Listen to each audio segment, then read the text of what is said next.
Sextou no Morning Show. Proponho que a gente fale de outro assunto aqui extremamente pertinente, urgente, eu diria, até porque foi ontem que o STF retomou e concluiu que redes sociais neste Brasil varonil podem ser, sim, responsabilizadas por postagens de usuários. Vamos que vamos. Antes de emitir qualquer juízo de valor, análise, opinião, a bancada está aqui para isso. Já vou deixar vocês aqui trazerem o abre-alas a partir do que isso representa na prática. Mano Ferreira. Bom, primeiro, na minha visão, representa uma extrapolação do que deveria ser a função de um tribunal constitucional, que é julgar se um artigo é constitucional ou inconstitucional. Então, nesse caso específico, o que estava em questão era a análise do artigo 19 do Marco Civil da Internet, que tinha sido aprovado pelo Congresso Nacional, segundo todos os trâmites constitucionais e democráticos. Chegou o caso para o STF. O que o STF deveria julgar?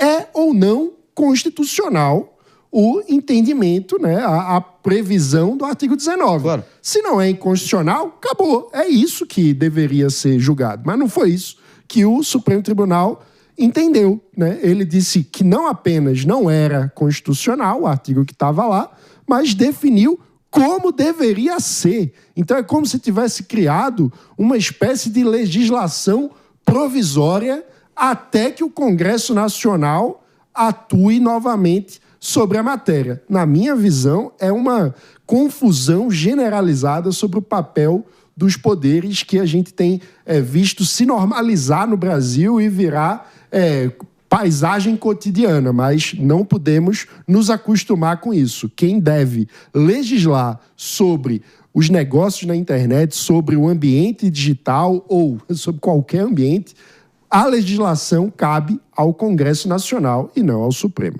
Parece que o Marco Civil da Internet, sejamos sinceros, virou uma peça de museu. A Constituição, ao que tudo indica, ainda está valendo, mas o que está escrito nela, pelo visto, vai ser aplicado ou não a partir do humor do dia dos moderadores dentro das plataformas. Eles vão ter que decidir muito claramente, todo santo dia a partir de agora, se é o que está posto, se é o que está se ensaiando a partir dessa decisão, quem é que vai ter o ônus de decidir o que deve ou não ser visto e repercutido em redes sociais, é o próprio moderador que vai sentir que está com, enfim, a bota da justiça, ele presta a esmagar a cabeça deles.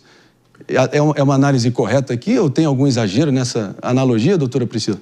Perfeito. Olha, você analisou perfeitamente e eu sou prova disso antes mesmo dessa decisão proferida ontem pelo STF, Marinho. Há um tempo atrás eu coloquei nas minhas redes sociais um texto, não é?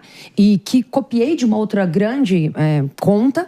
A outra grande conta, quiçá, foi punida. A minha conta sofreu shadowban, né, que chama lá... Shadowban. Eu fiquei 6 meses sem poder publicar nada. As pessoas que iam me adicionar, vinha lá um post falando: você tem certeza que você quer adicioná-la? Ela propaga fake news.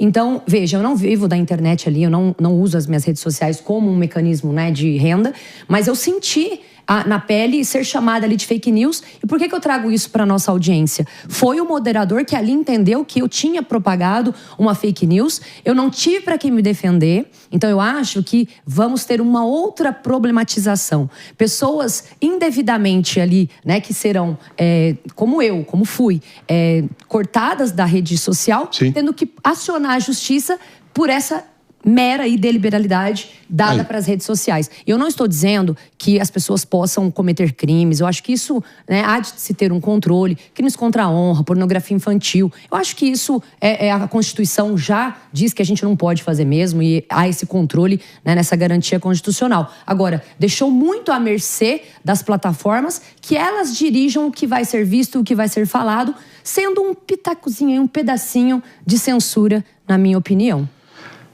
Acho que a liberdade vai fechando os olhos e podendo descansar em paz cada vez mais nesse Brasil varonil, como a gente tem dito. A gente, claro, vai seguir aqui repercutindo, debatendo. Pode ser realmente um divisor de águas essa decisão de ontem, do impacto colossal, ainda mais o Brasil sendo um mercado também igualmente colossal, monumental, gigantesco de usuários nessas redes sociais. Então, vamos partir para um rápido break só para quem está nos ouvindo pela rede Jovem Pan de rádio. Morning Show, volta já já. Vou acionando aqui Diego Tavares também, quero muito ouvir a tua opinião, até porque não seria surpresa alguma se as próprias Big Techs concluírem em breve de que não tem a menor condição de permanecer ativos aqui e picarem a mula desse país. Eu não me surpreenderia nessa altura do campeonato. O Google já está fazendo esse movimento praticamente, né? E eu também não me surpreenderia, Marinho, e eu vou além.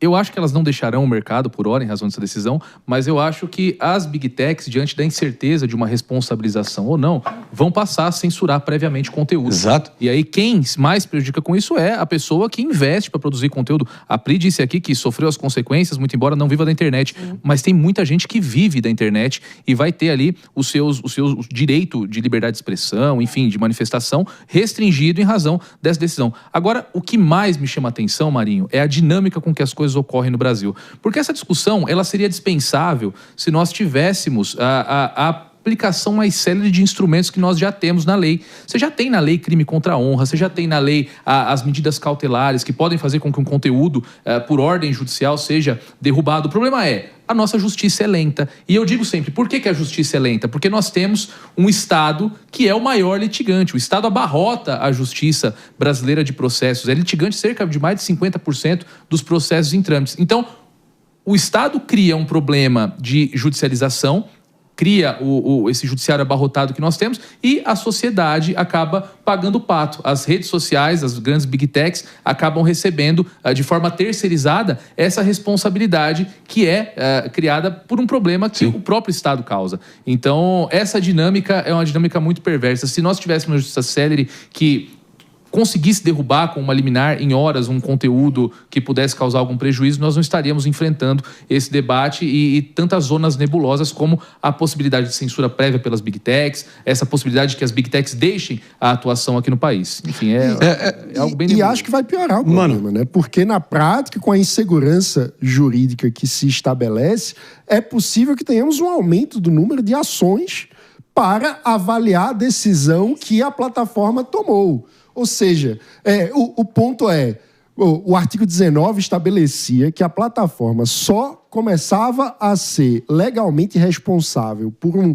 conteúdo publicado por terceiro após uma decisão judicial que determinasse a retirada do conteúdo e a plataforma ignorasse aquela decisão. Na prática, com a decisão do Supremo Tribunal Federal, a plataforma passa a ser responsável por aquele conteúdo, ou seja, eventualmente responsável por um crime, desde o momento em que ela for notificada por alguém. Então, qualquer pessoa que se sente ofendida por um conteúdo que um terceiro publicou pode notificar a plataforma e, a partir desse momento, a plataforma se torna juridicamente responsável. Na prática, o que isso quer dizer? Que, provavelmente, a plataforma, para se precaver de eventuais condenações de indenização por danos morais ou qualquer coisa do tipo, ela vai, a priori, apagar um conteúdo...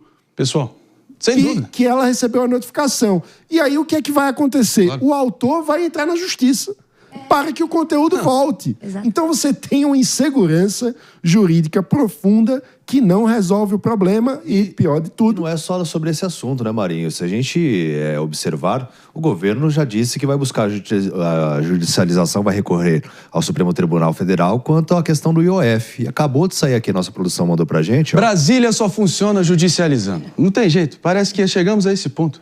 Não, tá legislando. O deputado federal Guilherme Boulos do PSOL até se pronunciou por meio das redes sociais. Ele disse assim, ó, começou o contra-ataque.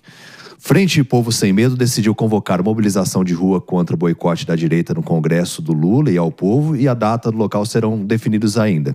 Mas a questão que mais chama a atenção nessa postagem é: PSOL entrará hoje com ação no STF para reverter a derrubada inconstitucional ao decreto do IOF. Ou seja, a gente desrespeita o Congresso Nacional, que é a última palavra, ou pelo menos deveria ser nessa nação, porque está estabelecido assim constitucionalmente, né, a diretriz disso, mas não, a gente vê muitas vezes o Supremo Tribunal Federal legislando, tanto nesse caso da internet, como também o governo buscando, então, recorrendo à justiça por uma derrubada que é a voz do povo, ou seja, é a voz do Congresso Nacional, mas é a voz de todos nós.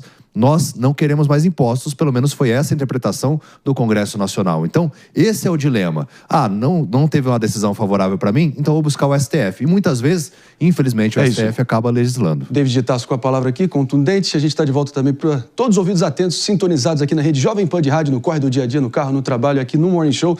Tema da vez, fazendo balanço aqui dessa decisão absolutamente preocupante, emitida ontem pelo STF, em torno da responsabilização das plataformas de redes sociais na moderação dos respectivos conteúdos que são postados ali pelos seus usuários. Lembrando que o Brasil é um dos principais mercados nesse sentido. É mais ou menos, só para a gente finalizando aqui, se a esquerda ama tanto, na esquerda, na figura do próprio Guilherme Boulos aqui e outros, se ela ama tanto a responsabilização das plataformas, imagina só quando entrar uma nova gestão, talvez mais à direita, e começar de alguma maneira impor um parâmetro para essas redes sociais, banindo todo tipo de conteúdo progressista que seja uma ofensa aos bons costumes ou aos costumes conservadores. E aí, como é que vai ficar? Então, uma coisa é certa, o pêndulo vai e volta nessa vida, que a vida é longa, quem com ferro fere, com ferro será ferido.